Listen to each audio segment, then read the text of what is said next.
ಪುರಂದರದಾಸರ ಗುರುಗಳಾಗಿದ್ದಂಥವರು ಅಸಾಮಾನ್ಯರಾಗಿರತಕ್ಕಂಥ ವ್ಯಾಸರಾಜರು.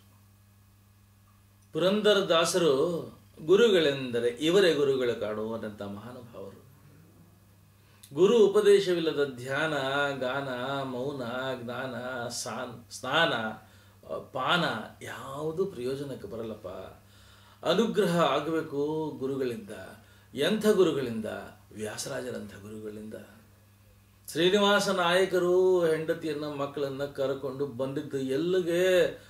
ದುಡ್ಡು, ದುಗ್ಗಾಣಿ, ಬೆಳ್ಳಿ, ಬಂಗಾರ, ವಜ್ರ, ವೈಢೂರ್ಯ, ನವಕೋಟಿ ಎಲ್ಲ ಬಿಟ್ಟು ಬಂದಿದ್ದು ವ್ಯಾಸರಾಜರ ಲೋಕಪಾವನ ಮಠಕ್ಕೆ ಬಂದರು. ದರ್ಶನ ಮಾಡಿದ್ದು ಯಾವ ಮಹಾನುಭಾವರನ್ನ ಸ್ವಾಮಿ? ವ್ಯಾಸರಾಜರ ಚರಣ ಕಮಲ ದರುಶನ ಎನಗೆ ಏಸು ಜನ್ಮದ ಸುಕೃತ ಫಲದಿ ದೊರಕಿತೋ ಎನ್ನ ಸಾಸಿರ ಕುಲಕೋಟಿ ಪಾವನ್ನವಾಯಿತು. ಶ್ರೀಶನ್ನ ಭಜಿಸುವುದಕ್ಕೆ ಅಧಿಕಾರಿ ನಾನಾದೆ. ದೋಷರಹಿತನಾದ ಪುರಂದರ ವಿಠಲ ಅಂಕಿತ ಪಡೆದ ಇವರಿಂದ. ಯಾರಿಂದ? ವ್ಯಾಸರಾಜರಿಂದ. ಯಾರು ವ್ಯಾಸರಾಜರು? ಪುರಂದರದಾಸರ ಗುರುಗಳ್ಯಾರ ಸ್ವಾಮಿ?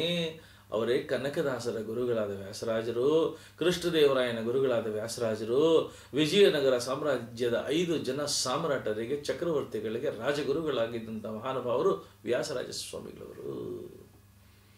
ಅವರ ಲೋಕಪಾವನ ಮಠ ಅಥವಾ ವಿಶ್ವಪಾವನ ಮಠದಲ್ಲಿ 10,000 ಜನ ವಿದ್ಯಾರ್ಥಿಗಳು ಅಲ್ಲಿ ಪಾಠವನ್ನು ಕಲಿತಾ ಇದ್ರು ಅನ್ನೋದನ್ನ ಇತಿಹಾಸಕಾರರು ದಾಖಲಿಸಿದ್ದಾರೆ. ಭಾರತದ ನಾನಾ ಭಾಗಗಳಿಂದ ಅಷ್ಟೇ ಅಲ್ಲ, ಜಗತ್ತಿನ ನಾನಾ ಮೂಲೆಗಳಿಂದ ವಿದ್ಯೆಯನ್ನ, ಸಂಸ್ಕೃತವನ್ನ, ವೇದ ಉಪನಿಷತ್ತುಗಳನ್ನ ಕಲಿಯಬೇಕು ಅನ್ನತಕ್ಕಂಥ ಆಸಕ್ತಿಯಿಂದ ಸಹಸ್ರ ಸಂಖ್ಯೆಯ ವಿದ್ಯಾರ್ಥಿಗಳು ವ್ಯಾಸರಾಜರ ವಿಶ್ವಪಾವನ ಮಠಕ್ಕೆ ಬಂದಿರತಕ್ಕಂಥದ್ದು ಇತಿಹಾಸದಲ್ಲಿ ದಾಖಲಾಗಿದೆ. ವ್ಯಾಸರಾಜರು ಚಿಕ್ಕ ವಯಸ್ಸಿನಲ್ಲಿದ್ದಾಗ ಮುಳಬಾಗಿಲಿಗೆ ಬಂದು ಶ್ರೀಪಾದರಾಜರ ಬಳಿಯಲ್ಲಿ 12 ವರ್ಷ ಗುರುಕುಲದ ವಿದ್ಯಾಭ್ಯಾಸ ಮಾಡಿದರು. ಸಾಳ್ವ ನರಸಿಂಹ ಚಂದ್ರಗಿರಿಯ ಸಾಮಂತ ರಾಜ ಬಂದ. ಅವನಿಗೆ ಶ್ರೀಪಾದರಾಜರು ಬ್ರಹ್ಮತ್ಯ ದೋಷ ನಿವಾರಣೆ ಮಾಡಿದ್ರು. ವಿಪ್ರಗೆ ಬ್ರಹ್ಮತ್ಯ ದೋಷ ಬರಲು ಕ್ಷಿಪ್ರ ಶಂಖೋ ದಕರಿ ಕಳಿಯೆ ಅಪ್ರಬುದ್ಧರು ದೂಷಿಸಿ ಗೆರೆನ್ನೆ ಕಪ್ಪು ವಸನ ಹಾಸನ ಮಾಡಿದ ಮಹಿಮೆ ಸಾಲದೆ, ಶ್ರೀಪಾದರಾಜರ ಮಹಿಮೆ ಸಾಲದೆ. ಅಂತ ಶ್ರೀಪಾದರಾಜರ ಬಳಿಯಲ್ಲಿ ವ್ಯಾಸರಾಜರು ಇದ್ದಾಗ ಸಾಳ್ವ ನರಸಿಂಹ ತನ್ನ ಬ್ರಹ್ಮಹತ್ಯ ದೋಷ ನಿವಾರಣೆ ಆದಾಗ ಶ್ರೀಪಾದರಾಜರನ್ನು ಆಹ್ವಾನ ಮಾಡ್ತಾನೆ. ಸ್ವಾಮಿ, ಚಂದ್ರಗಿರಿ ಸಾಮ್ರಾಜ್ಯದ ರಾಜಗುರುಗಳಾಗಿ ಬನ್ನಿ, ತಿರುಪತಿ ಶ್ರೀನಿವಾಸನ ಪೂಜಾ ಕೈಂಕರ್ಯವನ್ನು ಸ್ವೀಕಾರ ಮಾಡಿ. ಅವ್ರು ಹೇಳ್ತಾರೆ, ಈ ಜನ್ಮದಾಗ ಪರಮಾತ್ಮ ನಮಗೆ ಇಲ್ಲಿ ಈ ಇಳಿ ವಯಸ್ಸಿನಾಗ ವಿದ್ಯಾಭ್ಯಾಸ ಮಾಡಿಸಿದ ವಿದ್ಯಾರ್ಥಿಗಳಿಗೆ ಇಲ್ಲಿ ಗುರುಕುಲವನ್ನು ನೋಡಿಕೊಂಡು ಹೋಗುವಂತ ನನಗೆ ಹೇಳಿದ್ದಾನೆ. ಆದರೆ ನಿನಗೆ ಒಬ್ಬನ ಕಳಿಸ್ತಿದ್ದೀನಿ. ಯಾರನ್ನು ಕಳಿಸ್ತಿದ್ರಿ ಸ್ವಾಮಿ? ನಿನ್ನ ಸಾಮ್ರಾಜ್ಯದ ರಾಜಗುರು ಆಗೋದಕ್ಕೆ, ತಿರುಪತಿ ಶ್ರೀನಿವಾಸನ ಪೂಜೆ ಮಾಡೋದಕ್ಕೆ ಒಬ್ಬ ಸಾರ್ಥಕ ಸಮರ್ಥ ಯೋಗ್ಯ ಶಿಷ್ಯನ ಕಳಿಸ್ತೀನಿ ನಾನು. ಯಾರನ್ನ ಕಳಿಸ್ತಿದ್ರಿ ಸ್ವಾಮಿ? ವ್ಯಾಸರಾಜರನ್ನ ಕರ್ಕೊಂಡು ಹೋಗು.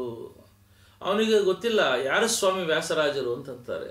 ಆಗ ವ್ಯಾಸರಾಜರನ್ನ ಒಳಗಿಂದ ಶ್ರೀಪಾದರಾಜರಿಗೆ ಕರೆಸಿದ್ರೆ ಅಗ್ನಿ ಪುರುಷನಲ್ಲಿ ಬರ್ತಾ ಇರತಕ್ಕಂಥ ಜ್ವಾಲೆಗೆ ಏನು ತೇಜಸ್ಸಿದೆ ಅಂತ ತೇಜಸ್ಸಿನಿಂದ ಕಂಗೊಳಿಸ್ತಾ ಇದ್ರಂತೆ ವ್ಯಾಸರಾಜರು. ಅವನು ಕಂಡಿಲ್ಲ, ನೋಡಿರ್ಲಿಲ್ಲ. ಯಾರು ಸ್ವಾಮಿ ವ್ಯಾಸರಾಜರು ಅಂದಾಗ ಶ್ರೀಪಾದರಾಜರು ಯಾರು ವ್ಯಾಸರಾಜರು ಅಂತ ಹೇಳಿದ್ದಾರೆ. ಬುದ್ಧಿಯಲ್ಲಿ ಬೃಹಸ್ಪತಿಯನ್ನು ನೋಡಿದ್ಯಾಪ ನೀನು? ನೋಡಿಲ್ಲ ಸ್ವಾಮಿ, ಅವರೇ ವ್ಯಾಸರಾಜರು. ಪರಾಕ್ರಮದಲ್ಲಿ ಭಾರ್ಗವನನ್ನು ನೋಡಿದ್ಯಾಪ ನೀನು? ನೋಡಿಲ್ಲ ಸ್ವಾಮಿ, ಅವರೇ ವ್ಯಾಸರಾಜರು. ತೇಜಸ್ಸಿನಲ್ಲಿ ಸೂರ್ಯನನ್ನು ನೋಡಿದ್ಯಾಪ? ಇಲ್ಲ, ನೋಡು, ಅವರೇ ವ್ಯಾಸರಾಜರು. ಆಹ್ಲಾದದಲ್ಲಿ ಚಂದ್ರನನ್ನು ನೋಡಿದ್ಯಾಪ? ನೋಡಿಲ್ಲ, ನೋಡು, ಅವರೇ ವ್ಯಾಸರಾಜರು. ಶುಚಿಯಲ್ಲಿ ಶುಚಿತ್ವದಲ್ಲಿ ಯಜ್ಞ ಪುರುಷನ್ ನೋಡಿದ್ಯಾಪ? ಇಲ್ಲ ಸ್ವಾಮಿ, ನೋಡು, ಅವರೇ ವ್ಯಾಸರಾಜರು.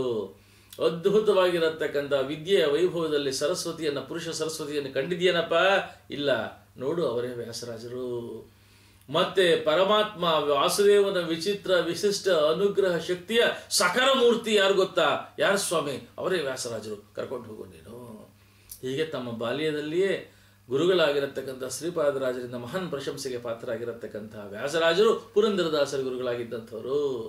ಇಂತಹ ವ್ಯಾಸರಾಜರು ಅವರು ಬರೆದಿರತಕ್ಕಂಥ ಲೋಕೋತ್ತರ ಗ್ರಂಥಗಳು ಅಂತೇನಿದೆ, ಮುಂದಿನ 1,000 ವರ್ಷಗಳವರೆಗೆ ಸಂಸ್ಕೃತದ ಹಾಗೂ ಶಾಸ್ತ್ರೀಯ ವ್ಯಾಖ್ಯಾನಗಳ ಮತ್ತು ಶಾಸ್ತ್ರೀಯ ದಾಖಲೆಗಳ ಒಂದು ಇತಿಹಾಸದಲ್ಲಿ ಅಭೂತಪೂರ್ವ ಗ್ರಂಥಗಳು, ಉದ್ಗ್ರಂಥ ಸದ್ಗ್ರಂಥಗಳು ಅನ್ನತಕ್ಕಂಥ ಕೀರ್ತಿಗೆ ಭಾಜನವಾಗಿರತಕ್ಕಂತಹ ಚಂದ್ರಿಕಾ, ತಾತ್ಪರ್ಯ ಚಂದ್ರಿಕಾ ಗ್ರಂಥ, ನ್ಯಾಯಾಮೃತ, ತರ್ಕತಾಂಡವ, ಭೇದೋಜ್ಜೀವನ, ಮಂದಾರ ಮಂಜರಿ ಮುಂದಿನ 100 ವರ್ಷಗಳ ಕಾಲ ಬೆಳಕಾಗಿ ಬೆಳದಿಂಗಾಗಿ ಉಳಿಯಬಲ್ಲಂತಹ ಸಂಸ್ಕೃತದ ವೈದುಷ್ಯ ಗ್ರಂಥಗಳನ್ನು ವ್ಯಾಸರಾಜರು ಕೊಟ್ಟರು.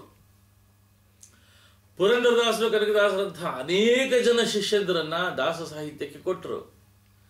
ಗ್ರಂಥಗಳನ್ನು ಓದತಕ್ಕಂಥ, ಹಾಡುಗಳನ್ನು ಕೇಳತಕ್ಕಂಥ ಲಕ್ಷ ಲಕ್ಷ ಜನರನ್ನ ಸಮಾಜಕ್ಕೆ ಕೊಟ್ಟರು. ಹಾಡುಗಳನ್ನು ಬರೆಯತಕ್ಕಂಥ ವಾಗ್ಗೇಯಕಾರರ ಪರಂಪರೆಯನ್ನ ಸಮಾಜಕ್ಕೆ ಕೊಟ್ಟರು. ಮತ್ತೆ ಮಳೂರಿನಲ್ಲಿ ಅಂಬೆಗಾಲ ಕೃಷ್ಣನ ಪ್ರತಿಷ್ಠಾಪನೆಯನ್ನ ಮಾಡಿದರು. ಚನ್ನಪಟ್ಟಣದಲ್ಲಿ ಶ್ರೀನಿವಾಸ ಮಂದಿರವನ್ನು ಕಟ್ಟಿಸಿದ್ರು. ಮತ್ತೆ 732 ಆಂಜನೇಯನ ವಿಗ್ರಹಗಳನ್ನು ದಕ್ಷಿಣ ಭಾರತದ ಆಯಕಟ್ಟಿನ ವಿಶೇಷ ಸ್ಥಳಗಳಲ್ಲಿ ಸ್ವತಃ ತಾವೇ ಹೋಗಿ ಪ್ರತಿಷ್ಠಾಪನೆ ಮಾಡಿ ಬಂದರು. ಇಡೀ ಭಾರತದಲ್ಲಿ ಹನುಮ ಧ್ವಜವನ್ನು ಪ್ರತಿಷ್ಠಾಪನೆ ಮಾಡಿದಂಥ ಮಹಾನುಭಾವರಾದರು ವ್ಯಾಸರಾಜ ಸ್ವಾಮಿಗಳವರು.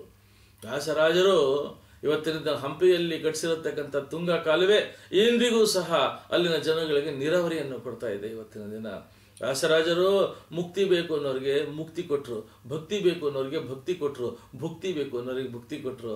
ಎಲ್ಲಕ್ಕಿಂತ ಹೆಚ್ಚು ಸಂಗೀತವನ್ನು, ಸಾಹಿತ್ಯವನ್ನು, ಆಧ್ಯಾತ್ಮವನ್ನು, ಸಂಸ್ಕೃತಿಯನ್ನು, ಸಂಸ್ಕಾರವನ್ನು ಉದ್ದೀಪನ ಮಾಡುವಂತಹ ಪುರಂದರದಾಸರಂತಹ ಮಹಾನುಭಾವರನ್ನು ನಮ್ಮ ನಾಡಿಗೆ ಕೊಡುಗೆಯಾಗಿ ಕೊಟ್ಟಿರತಕ್ಕಂತಹ ಮಹಾಮೇರು ಶಿಖರ ಶ್ರೀ ವ್ಯಾಸರಾಜರು.